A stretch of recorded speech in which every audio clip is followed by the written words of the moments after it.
तो नमस्कार, आप सभी का हमारे यूट्यूब चैनल पर स्वागत है। तो हम लोग क्लास 12 की इंग्लिश ग्रामर स्टार्ट हो चुकी है, जिसके अंतर्गत हम लोग का टॉपिक नंबर फर्स्ट चल रहा था डायरेक्ट इनडायरेक्ट का। तो उसके अंतर्गत आज हम लोग लेक्चर नंबर 3 लेने वाले हैं, जिसके अंतर्गत मैं आपको बताना चाहता हूं कि जो आपका डायरेक्ट इनडायरेक्ट का टॉपिक होता है उसमें 3 तरीके से मतलब कि 5 तरीके से आपके सेंटेंस पूछे जाते हैं। तो उसमें सबसे पहला तरीका आपका होता है असर्टिव टू इनडायरेक्ट चेंज करने का। तो उससे रिलेटेड जितने भी आपके रूल्स होते हैं, यानी कि असर्टिव से इनडायरेक्ट में चेंज करने के लिए जितने भी आपके रूल होते हैं, उन सभी रूल्स को हमने पिछले वीडियो में डिस्कस कर लिया था। साथ ही में एग्जाम्पल के माध्यम से आपको समझाया ताकि आप लोगों को बेहतर तरीके से समझ में आए। तो आज के वीडियो में हम लोग इंट्रोगेटिव को शुरू करने वाले हैं और इस वीडियो में पूरी तरीके से इंट्रोगेटिव को भी समाप्त करने वाले हैं। तो इंट्रोगेटिव में आपके केवल 4 रूल हैं। 4 रूल आप लोग समझ लेते हैं, समझ लीजिए, टॉपिक आपका पूरी तरह से क्लियर हो जाएगा। ठीक, उसके बाद में फिर इम्परेटिव को लेकर चलेंगे, फिर हम लोग एक्सक्लेमेटरी को चलेंगे, फिर ऑपरेटिव को चलेंगे। बस ये आपका जो टॉपिक होगा डायरेक्ट इनडायरेक्ट का पूरी तरीके से समाप्त हो जाएगा। ये सिलेबस में आपके इतना ही है, तो इतना ही हम लोग पढ़ेंगे। ठीक, तो चलिए दोस्तों वीडियो को शुरू करते हैं बिना टाइम को वेस्ट करते हुए। तो हमारा जो टॉपिक आज का है वो है इंट्रोगेटिव टू इनडायरेक्ट, यानी कि इंट्रोगेटिव जब सेंटेंस आपसे पूछिएगा तो उसको हम लोग किस प्रकार से इनडायरेक्ट में चेंज करेंगे, वो उन सभी चीज़ों को हम लोग इसमें समझेंगे। तो सबसे पहले हम लोग को पता लगाना होगा कि वो कौन सा वाक्य है। कैसे पता लगाएंगे कि इंट्रोगेटिव का है या असर्टिव का है या फिर इम्परेटिव का है या फिर एक्सक्लेमेटरी का है या फिर ऑपरेटिव का है। ठीक, तो पता लगाने के लिए कुछ चीज़ें होती हैं। तो क्या चीज़ें होती हैं उसको सबसे पहले समझ लेते हैं। जब आरएस के शुरू में, अब ये आरएस क्या है, अगर आपने पिछला वीडियो देखा होगा तो आप लोगों को पूरी तरीके से समझ में आएगा। ठीक, अगर आपने नहीं देखा है तो यहाँ पर थोड़ी चीज़ें आपको कम समझ में आएंगी, लेकिन मैं कोशिश करूँगा कि आपको सारी चीज़ें समझ में आए। तो आरएस का मतलब होता है रिपोर्टेड स्पीच। जो आपका कॉमा के अंदर वाला जो पार्ट होता है उसे हम लोग रिपोर्टेड स्पीच कहते हैं। जो कॉमा के इन्वर्टेड कॉमा के जो अंदर वाला पार्ट होता है, ठीक, इन्वर्टेड कॉमा के अंदर वाला जो पार्ट होता है उसे हम लोग क्या कहते हैं, रिपोर्टेड स्पीच।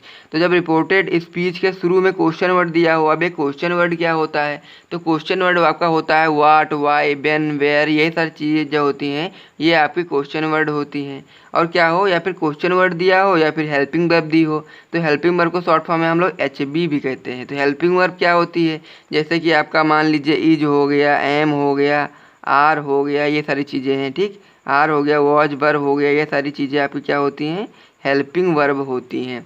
तो इतनी चीज़ें आपके लिए काफ़ी हैं समझने के लिए। तो ये सारी चीज़ें दी होती हैं किसमें, वाक्य के शुरू में। अगर ये सारी चीज़ें दी हुई हैं तो ये आपको पता चल जाएगा कि इंट्रोगेटिव का है।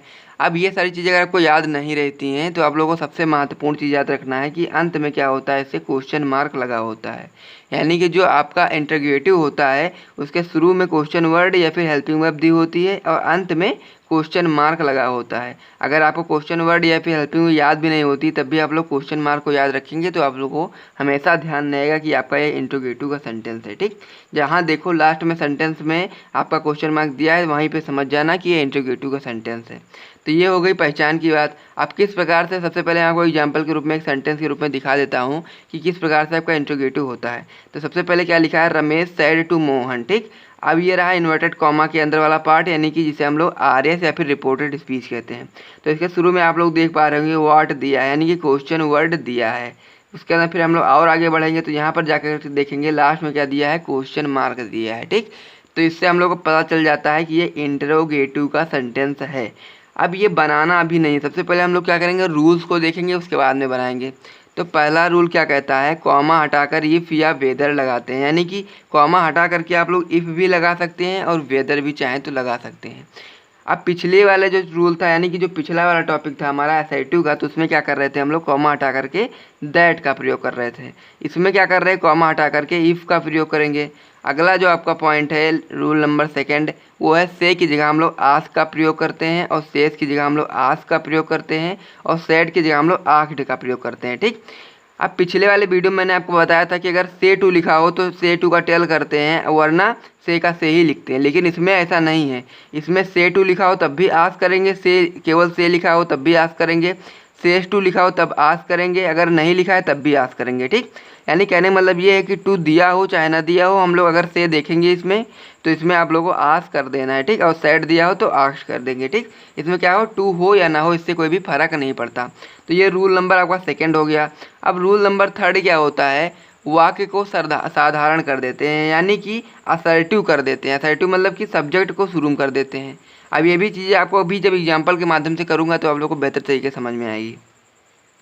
चौथा पॉइंट है आपका, और लास्ट जो आपका एग्जाम्पल है मतलब कि रूल है वो है जब आर एस क्वेश्चन वर्ड से शुरू होती है, यानी कि जब आर एस में क्वेश्चन वर्ड क्या होते हैं आपका व्हाट हो गया, व्हाट के साथ साथ वाई हो गया, व्हेन हो गया, इन सब चीज़ों से जब आपका क्वेश्चन वर्ड शुरू होता है तो क्या करते हैं हम लोग, शुरू हो तो कॉमा के स्थान पर यही क्वेश्चन वर्ड को लगाते हैं। यानी कि जब क्वेश्चन वर्ड आपका आरएस में क्वेश्चन वर्ड से शुरू होती है तो हम लोग कॉमा के स्थान पर यही क्वेश्चन वर्ड लगाते हैं जो क्वेश्चन वर्ड से शुरू होती है, ठीक। उसके जगह पर हम लोग इफ़ या वेदर नहीं लगाते।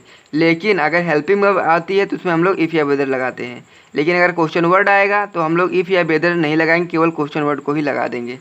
अब हम लोग एग्जाम्पल के माध्यम से समझ लेते हैं कि क्या क्या चीज़ें होती हैं आपकी, तो आप लोग और तरीके से अच्छे तरीके से पूरी तरीके से ये टॉपिक आपका क्लियर हो जाएगा। तो पहला एग्जाम्पल क्या है, he said I am I doing this work now, ठीक। तो क्या लिखा है आपका, he said am I doing this work now. तो सबसे पहले आपको क्या करना है, सबसे पहले पता लगाना है कि आपका इंट्रोगेटिव सेंटेंस है कि नहीं है।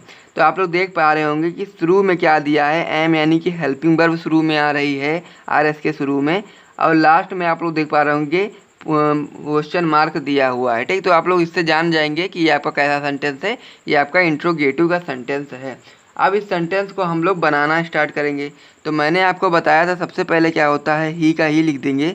सैड की जगह पर जानते हैं आप लोग आस्क्ड का प्रयोग होता है, तो सैड की जगह पर हम लोग आस्क्ड लिख देंगे।